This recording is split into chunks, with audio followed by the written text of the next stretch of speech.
What's up, y'all? This is my cleaning business recap video for quarter 3 2025.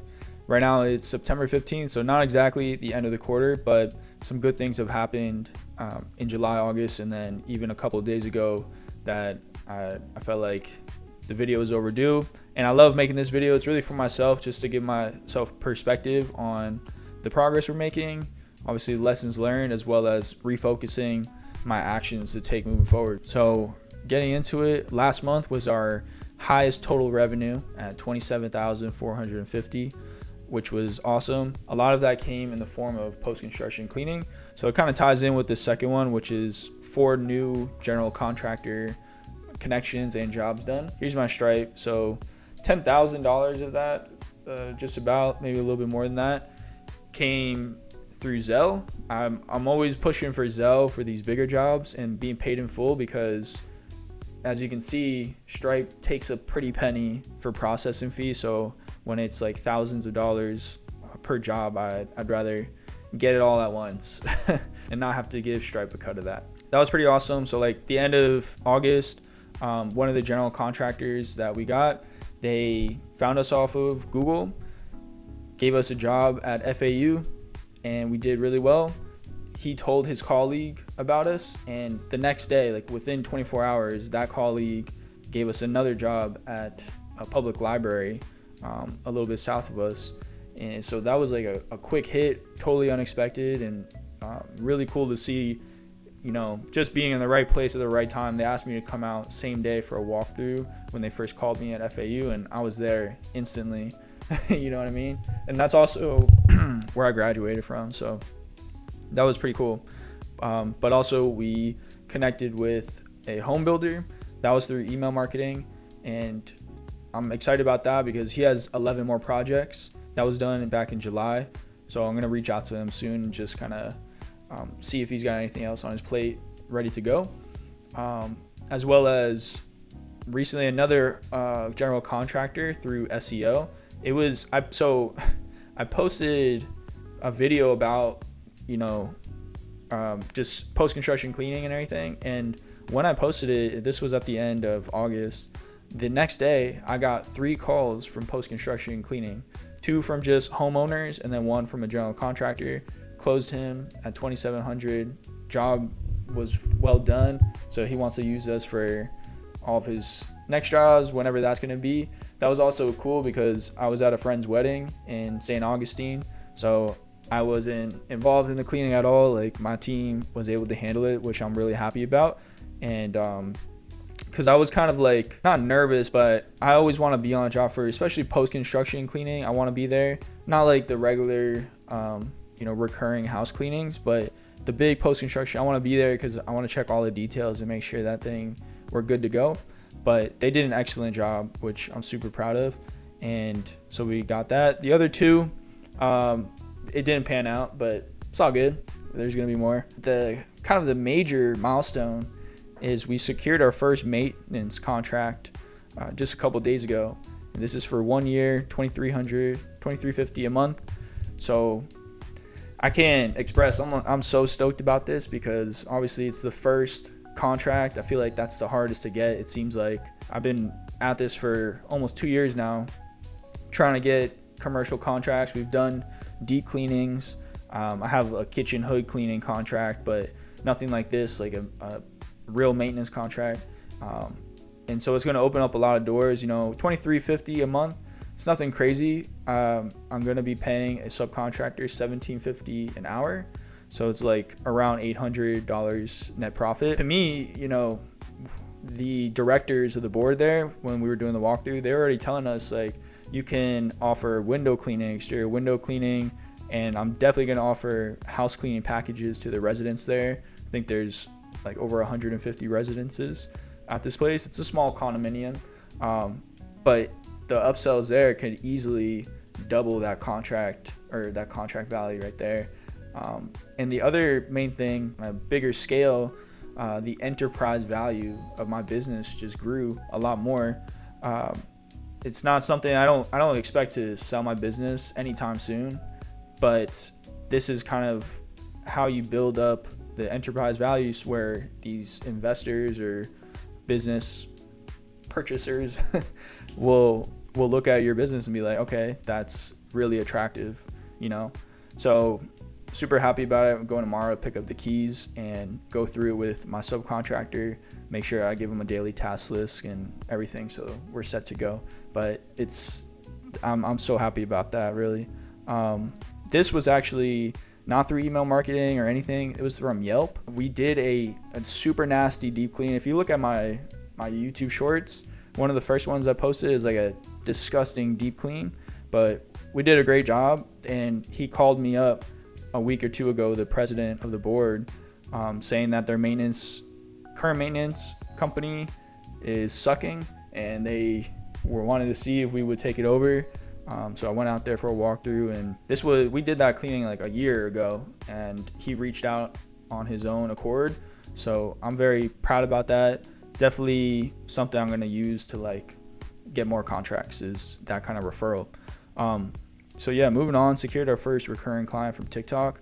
So this is somebody who told me they came from TikTok and they're $380 bi-weekly. We did a first time deep clean for them in July for $1,100, and they were very pleased with that. So it's good to see that there is return from other marketing channels than what I'm currently using. You know, I post videos on TikTok of content, and most of the time it's just like 100 views, 150. So it's really cool to see that the right people are seeing the videos and get some ROI from a free platform.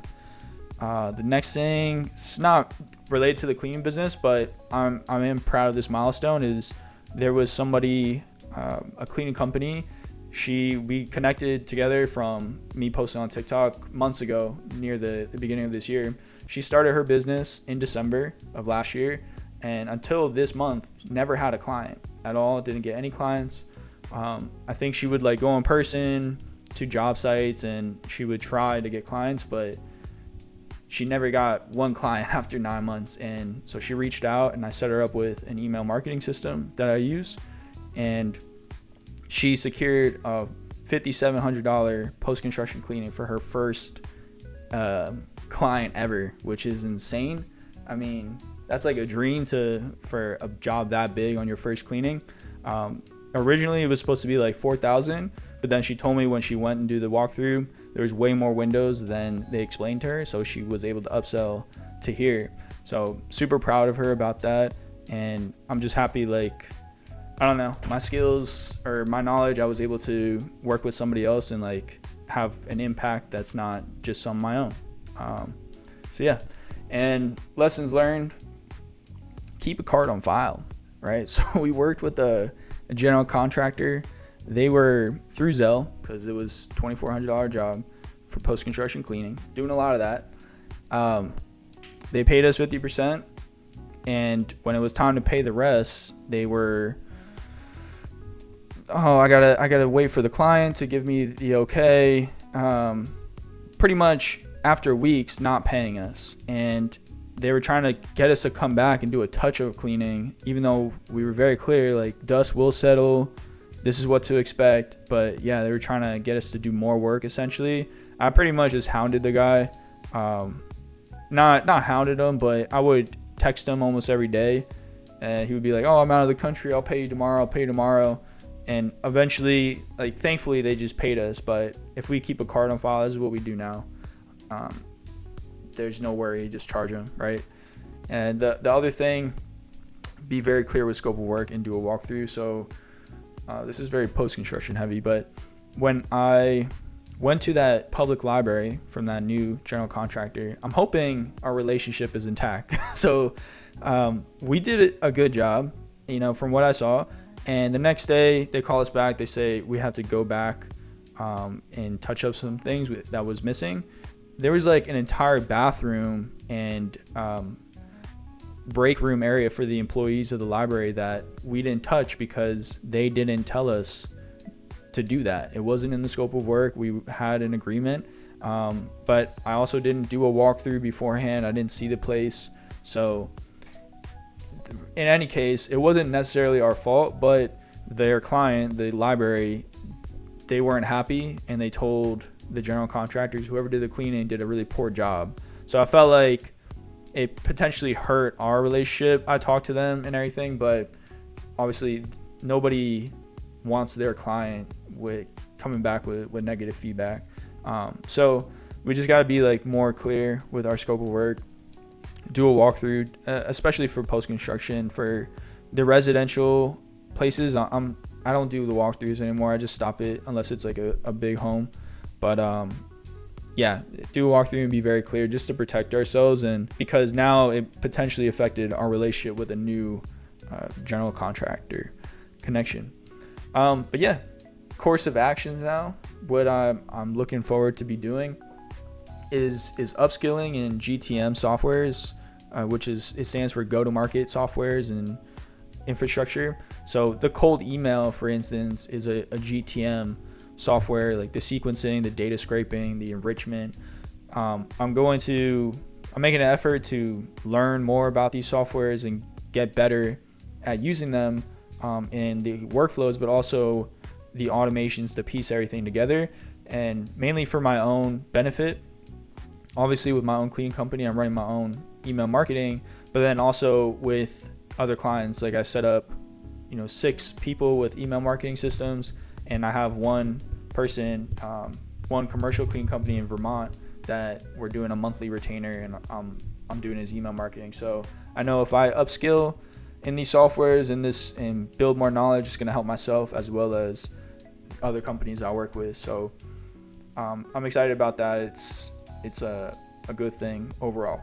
And cold email infrastructure expansion, I've been doing that like 200 a day cold email, and I thought that was a lot, but I've been looking into the go-to-market people, what people are doing. 200 emails is like barely scratching the surface. There are companies sending thousands of emails, cold emails every day, and so I'm investing in my own infrastructure to hit that level like ASAP, because I'm just trying to take over all of South Florida pretty much in my area first. All right, but I need this infrastructure expansion because I'm going to be able to hit the decision makers on a mass scale.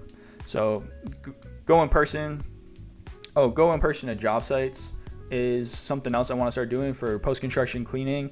There's so many job sites. There's new homes built, there's commercial spaces, and they all have the trailers where the superintendent or project managers are sitting at. I'm going to start going in person. I've been having good results with cold email and just SEO with post-construction, but I'm going to start going in person, introducing myself, and hopefully getting the chance to bid on these other sites that otherwise I wouldn't have access to. And also just in general, like stopping by other commercial locations. So I was like walking by a smoke shop the other day, and I had my uniform on and everything, and I just walked in. I told them, I introduced myself and got a walkthrough out of it. So I'm going to start just going in person, introduce myself, and try to get walkthroughs on the spot like that. And more commercial outreach, contracts. I want like 3 to 5 days a week cleanings, which would be like $30,000 to $60,000 a year in total contract value.